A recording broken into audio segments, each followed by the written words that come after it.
Имали двојни аршини во истрагата за случајот Диамет. Надлежен јавен обвинител отвори обвинителен акт за поранешната собственичка на центрите за дијализа Вера Иванова, но не и за екс-директорот на ФЗО Мден Дончев и министерот за здравство Венко Филипче. Обвинителството ја сомничи Иванова дека во 2014 година основала фирма за дијализа, но не за да работи во дејноста, туку да ја продаде за да се стекне со повеќе кратна финансиска корист.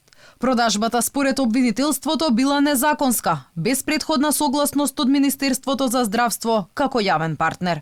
Без да овозможи Министерството за здравство да утврди дали шведската компанија Диаверум ги исполнува истите тендерски услови, како избраното трговско друштво Метрополитен ДОО Скопје, обвинетата на 31.10.2018 година склучила договор со Диаверум Шведска за пренос на удел.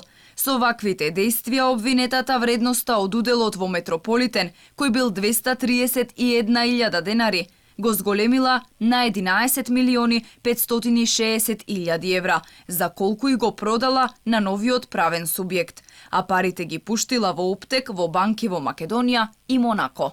За истиот случај во октомври 2019-та Иванова поднесе кривична пријава во обвинителството против Дончев и Филипче, обвинувајќи ги дека ја искористиле својата службена положба и се обиделе да ја спречат продажбата на фирмата на шведскиот инвеститор.